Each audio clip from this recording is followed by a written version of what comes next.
Okay, shalom, shalom. Kwam Yasha'Allah, Kol Yumla, Yahweh, Bahashim Yahweh Shai, Bahashim Rakahakwadash.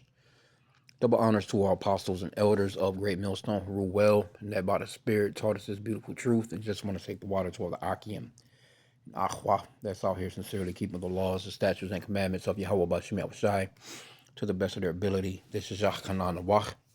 It's coming at you with another quick lesson, praying that it's edifying by the Spirit. And just more proof that, the children of Israel are you so-called blacks, Hispanics, and Native Americans. And this was a curse that was mainly put on the Judite women, the so-called black women. As you can see, this lady's hair, is just, hey, the scripture says it all. I'm not going to play the video, but she's at the salon, getting her hair done. And of course, the finishing product at the end, you know what I'm saying, is it's deceptive as hell, because if you were to see this lady, and she didn't appear to be that old looking, but she's up there a little bit, she probably in her 40s or something like that, maybe late 40s, 50s, whatever. Anyway, but you could just see she's looking like she could, fucking Predator versus Alien right now, but this is a prophecy, or this is a curse that's upon our people as far as our women. So I went into Isaiah chapter 3, and it's entitled verse 16 right here. Judah's women denounced. Judah's women denounced, right? So I'm gonna read it in the Amplified, and I'm gonna read down a few verses. Isaiah 3 and 16. Moreover, the Lord said, because the daughters of Zion are proud, and walk with outstretched necks, and seductive, flirtatious, alluring eyes, and trip along with mincing steps, and an affected gait, and walk with jingling anklets on their feet. And that's Eve, you know what I'm saying? Like you see Eve, she'll be walking along, she trying to lure you in with with the walk, with the fat ass, you know what I'm saying? Moving smoothly, with the eyes all bad, especially with the eyelashes. This is Eve, man. So-called black woman today. And it's, all the tribes as well, but the part that's going into the hair, it mainly is sets on the Judite women, so-called black women. Verse 17, therefore the Lord will afflict the crown of the head of the daughters of Zion with scabs, making them bald. See, and you can kind of see, like, when the lady was she was putting something on, I guess, whatever it is to make the wig stick to your damn head. Because you can see her head is bruised. You can see the scabs, you know what I'm saying, right there at the edge of her head.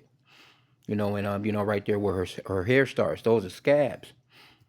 And, a lot of that comes from, Eve going back in the days, putting all that damn glue in her hair, starting back with that weave, back in the days before, they started getting these lace fronts and all this other shit they doing right now. But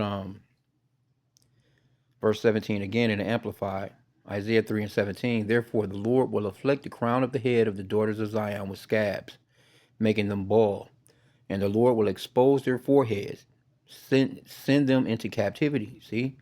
And you can't get more exposed of a forehead than this here. That shit is crazy work right there, boy. That's crazy work right there. Oh shit, I didn't mean to come out of it. Let me go back because I don't want to play it. I just got my stop. I don't want to play it because and this is fair use anyway. Fair use, copyright 1976. Not getting any monetary value off of it. Just just for educational purposes only. And so, yeah, that's bad look right there, boy. That right there, boy. God damn. Anyway, let's go back into it. Verse 18. Isaiah 3 and 18 in the Amplified. In that day, the Lord will take away the beauty of their anklets, braided caps, crescent head, ornaments, dangling earrings, bracelets, and hanging veils and scarves, which basically, Eve got a lot of this stuff today, but what that's basically going off into is, he's bringing you low. Isaiah 32 and 9, it talks about, you women that are at ease. Verse 20, it says head wraps, turbans, short jingling ankle chains, sashes, perfume boxes, amulet charms, signet finger rings, nose rings, festival robes, outer tunics, shawls, and handbags, And this is, to qualify as going back into the another captivity as well. But this, there's nothing new under the sun. Hand mirrors, fine linen, undergarments, headbands, and veils covering the entire body. Now it will come to pass that instead of a sweet fragrance of spice, there will be the stench of rottenness. The women, they not smelling too well these days. Instead of a belt, a rope. Because as you can see, like matter of fact, you can see the lady right here that's about to do her hair. I kind of came up out of it a little bit. But you can see that pudge that she got right there. See her belly? A lot of our women are shaped like that. And they really don't care. And I'm talking about they out here in these leggings. They just be walking the streets. I was just in an area yesterday. Matter of fact, it's Ishmael area. Those Ishmael like women. Them some fine ass women. They keep their shit together. They be they some Americanized ass whores too, basically, because they out there with the leggings on, fat ass, box print showing, big ass titties. You know what I'm saying? But they got that pretty ass hair. And they got a pretty look to them, but they generally are in shape. They don't, but I seen this one Eve. It was just like all the Ishmaelite women were in shape, and this one Eve, man, I was looking like, ah, damn. She out there with some leggings on, man, with her motherfucking stomach them fell all over the box. Her stomach is sitting on her damn legs while she walking, man. Just I'm looking like and didn't care, prideful as hell. With her damn stomach showing, with her damn one of them little short ass shirts on. Like I didn't care, just all out of shape. Anyway, let's go back into it. Verse 24 again from the top, Amplified, Isaiah 3 and 24. Now it will come to pass that instead of the sweet fragrance of spices, there will be the stench of rottenness. Instead of a belt, a rope. Instead of well set hair, baldness. See that? Instead of fine clothes, a robe of sackcloth. And branding of captives by the scorching heat instead of beauty. See? And again, nothing new. There's nothing new under the sun. Because Eve really, you got some Eves. Don't get me wrong. Not all Eve are like that. You got some Eves that take very good care of themselves. You know what I'm saying? They're in the beauty, and keeping themselves up. But none of them are on no Proverbs 31 level. As far as this woman being described in probably a wife of Proverbs 31, because a lot of these women, they won't do their own daughter's hair. They'll be out here with a fucking wig on, and their daughter hair be looking crazy as hell. Or the little boys, you know what I'm saying? They'll be looking busted as hell. But I can remember growing up, every day, my sisters and them got their hair braided. You know what I'm saying? It wasn't like, they was like wearing damn the same shit for a couple of days at a time. Nope, they was, mama would get up, do their little hair, put their little, what they call them, barrettes or barrettes or whatever they call, the little snap things, the little colorful little beady balls, just styling and, with some nice little braids or, whatever style it was. But they would do that every day, combed it, make sure that it was washed, make sure that it was well groomed. You don't get that too much out of these women these days. If anything, they'd rather pay somebody to put some braids in their child hair that's pulling back their scalp, like how this lady is. She probably done had too many braids. And they'll have their daughters get these braids, and fucking braids will be in their heads for 4-5 months, damn near a year, before they take them fucking braids out of their head. You know what I'm saying? Because when you putting those particular kinds of braids in, you're pulling at the scalp of the hair. And it's unhealthy. You know what I'm saying, so to speak. And then, like I said again, you'll see a Eve. She'll have some fucking braids. Like, damn, bitch, when you gonna get them shits out of your fucking head, man? Like, But let me see. So this is going into a virtuous woman, Proverbs 31 and 1. In 10. Who can find a virtuous woman for her rubies? For the price of her, for her price is far above rubies, right? Let me see. I just want to get to the part. There's so much in here. You just got to read through it. And this is why the Apostle Rakah, he goes into it a lot. Like, you women, you don't need to be all crazy with prophecy. You need to be this is what you need to be getting into. Read through Proverbs 31 and try and match the woman of this particular verse, man. I just want to get to the part where she talks about her children. Yeah, the whole chapter on her, man, is beautiful. It says, verse 23, her husband is known in the gates when he sitteth among the elders of the land. Yep. She maketh fine linen, and selleth it, and delivereth girdles unto the merchant. Strength and honor are in Salakia, strength and honor are her clothing, and she shall rejoice in time to come. She openeth her mouth with wisdom, and in her tongue is the law of kindness. You got these women out here now with some fucking Jordans on, running a nigga down with a goddamn handgun, fucking robbing banks, walking out of Walmart, stealing and shit, just doing a bunch of crazy shit. It says, she looketh well to the ways of her household. See that? And eateth not the bread of idleness. Her children arise up and call her blessed. Her husband also, and he praiseth her. Many daughters have done virtuously, but thou excellent, but thou excelleth them all, Salakia. Favor is deceitful and beauty is vain, but a woman that feareth the Lord, she shall be praised.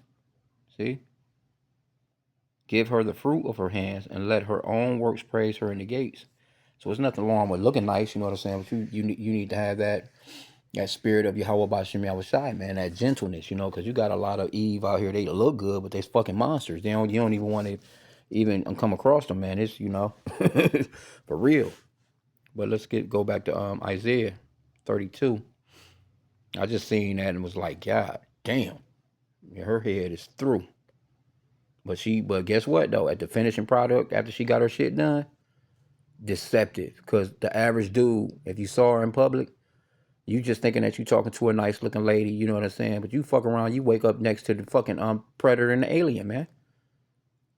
Because they see women have all these disguises. They can put on these eyelashes. They can put on fingernails and shit. You know what I'm saying? They can put on these wigs. They can put on jewelry. They can put on lipstick. Lips might be blacker than a motherfucker from smoking goddamn Newports, but they can put on lipstick. You know what I'm saying? And cover all that shit. Put some shit underneath the eyes to show you, to keep you from seeing them goddamn them boxer eyes. Toenail fungus. They able to put some toenail polish on. You know what I'm saying? They able to hide all that shit. And then once you've married them and you get them to the crib on your damn honeymoon, and the following morning you looking like, who the fuck is this? But this is Isaiah 32:9. It says, rise up, ye women that are at ease, hear my voice, ye careless daughters, give ear unto my speech. Many days and years shall ye be troubled, ye careless women, for the vintage shall fail, the gathering shall not come. Tremble, ye women that are at ease, be troubled, ye careless ones, strip you and make you bare, and gird sackcloth upon your loins, which is basically just going into humbling yourself down and repenting to the Father Yahweh in the name of his Son Yahweh Shai, which those are the true names of the Father and Son. Yahweh, true name of the Father, which means he exists or the existing one, and Yahweh Shai is the true name of his Son, which the world ignorantly calls Jesus. You have to call on the right names, man, because those names are very important. So, but I just wanted to just point out that when you go into Isaiah 3, hey man, you can't say that this is not Eve right here. Don't no other women, ain't no other women are out here. Now you got these Israeli ladies, you know what I'm saying? They're fronting like they're the real true Israelites. From what I hear, I know I heard the Apostle Tahar say it, that they shave their hair and put on wigs to try and fit that prophecy. But that's not what it's saying. It's not going to be you shaving your hair. It's going to be because the Lord has really taken your fucking hair from you and got you out here looking like that lady. So let me try this. Let's put in Israeli women cut their hair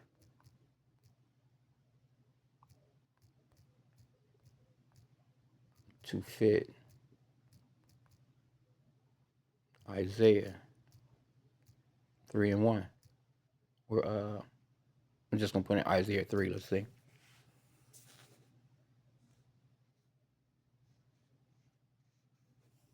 Okay, it says no, Israeli women do not cut their hair to fit the prophecy in Isaiah. Let me see. In Isaiah 3:16-24, the prophet describes God's judgment upon the haughty and wealthy women of Jerusalem, warning that their fine hairdos will be replaced by baldness. This baldness is described in the text as punishment, humiliation, and the consequences of exile.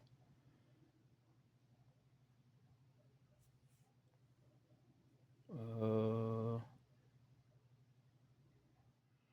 okay, it says Orthodox Jewish women, for religious reasons of modesty, married Orthodox women cover their hair, while they do sometimes cut their hair short or shave their heads before wearing a wig, a practice known as chattel. This is done to fulfill the commandment of covering married hair, not to emulate the prophecy. What the fuck? Where the fuck is that in the scriptures? Where, see, this is Esau. Esau be adding to and taking away from the scriptures, man. Matter of fact, let me see. I don't want to go into that. They got a YouTube video on it. It says this is done to fulfill the commandment of covering married hair.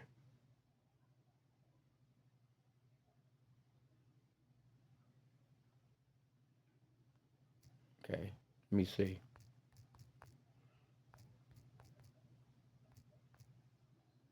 See which.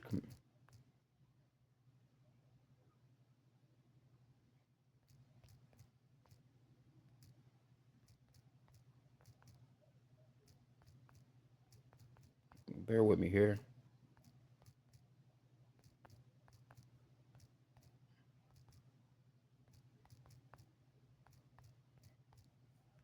So I asked about this commandment. Let me see which one they're trying to use.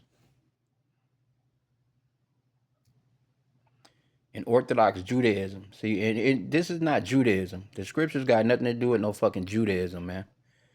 It says the requirements for a married woman to cover her hair is governed by Jewish law, halakha, and stems from two direct layers of religious obligations: Torah law, dot masha, and Jewish communal custom. Well, that's got to be one of your fucking customs, man, because that's, Let me see here though.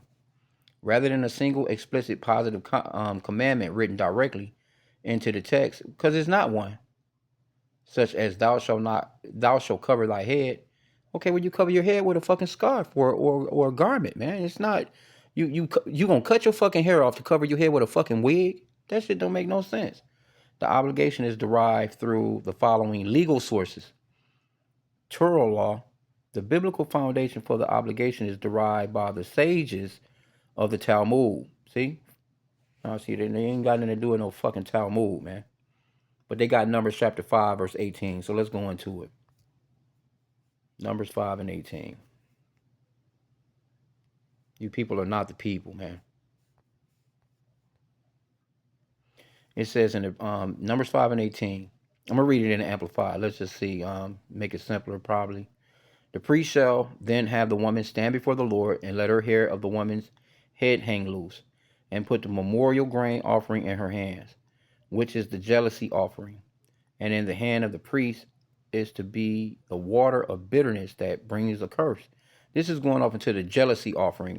As far as like if a man feels as if his woman is, dealing with somebody else, and he's jealous. He don't know. He don't have no proof, but he can feel something, and he takes her before the priest. But this ain't got what the fuck this got to do with your hair.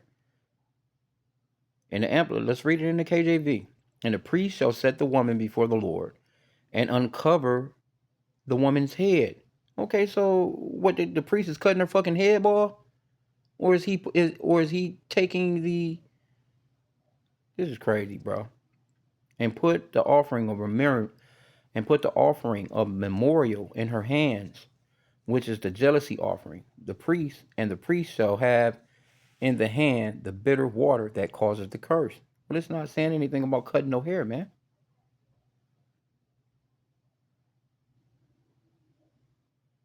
Yeah, these fucking Edomites, man. But again, they mention in the Talmud, which the scriptures got nothing to do with no Talmud. These people live by the Talmud. They don't live by the Bible, man. That's how you know that they're not who they are. Okay, it says the passage describes the ritual of Satah, a woman suspected by her husband of unfaithfulness. As part of public process, the priest unbinds, uncoils, and uncovers the woman's hair. What the fuck are you talking about? Anyway.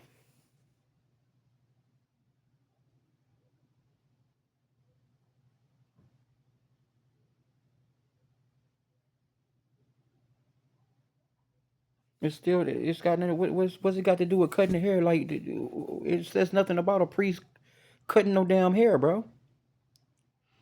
It says if uncovering a woman's hair is a form of exposure, then standard respectable behavior for a married Jewish woman requires her hair to remain covered in public. These people, man. This is why, we know that these people are not the people. The legal framework is expanded by Dot Yehudit, literally the law of Jewish women, which refers to the standard of modesty and propriety adopted and maintained by generations of Jewish communities, while the Torah establishes the baseline that a married woman's head must not be fully exposed in public. That Yehudit dictates the exact communal expectations of how, when, and where a woman covers her hair to maintain modesty. These people, man, they ain't got nothing to do with it. These people are fucking imposters, man. They don't have nothing to do with the scriptures. Your fucking Talmud and your customs, your manly customs that you've come up with, none of that shit got nothing to do with the scriptures. And you're being exposed to. Well, I just wanted to just do this quick lesson because this is the real Israelite woman right here. This is the real Israelite woman right here, man. For real, for real. You can't get around it. Let me now I want to jump to the front. Let me see here, and we'll show you what the finishing product look like. So you can be out in public, see a woman like this right here, say hi, what's up, how you doing, whatever, and she's looking like a totally different person. You won't even know her goddamn head look like this, bro. This is crazy. Okay, so basically this is what they're gonna put on her head. I'm just kind of going through it and pausing, because like I said again, I don't want to play the video, but this is fair use. So this is what they're about to put on her fucking head to cover all that shit you just saw. Now all of a sudden, she got all this hair. All of a sudden, right?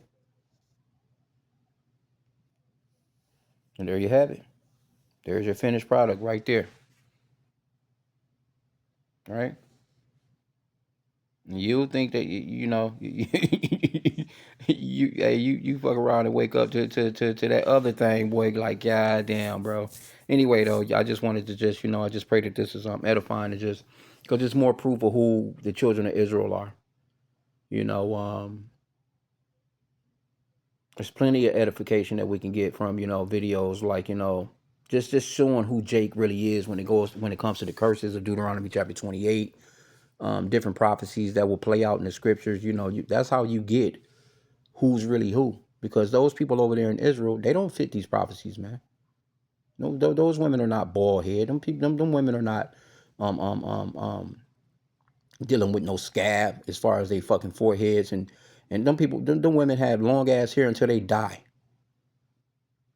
Long, luxurious, beautiful hair. You know what I'm saying? So I just wanted to just touch on this for a hot sec, man. And yeah, you got to be careful, man. When you meet these Eves, man, hey, ain't nothing wrong. I wouldn't, apostles going to not marrying any of these chicks on no paper, especially not here in the U.S. on Esau's, under his system.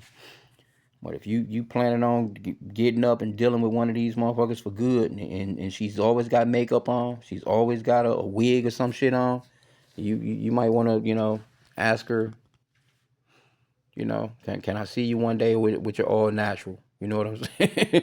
Because this right here, oh my, bro, imagine waking up to this shit. Look at that. Imagine waking up to that.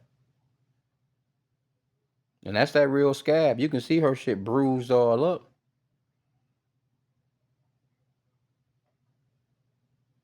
That's crazy work right there, bro. Anyway, with that, I pray that the lesson was edifying. Kwam Yashala and a bubble ball.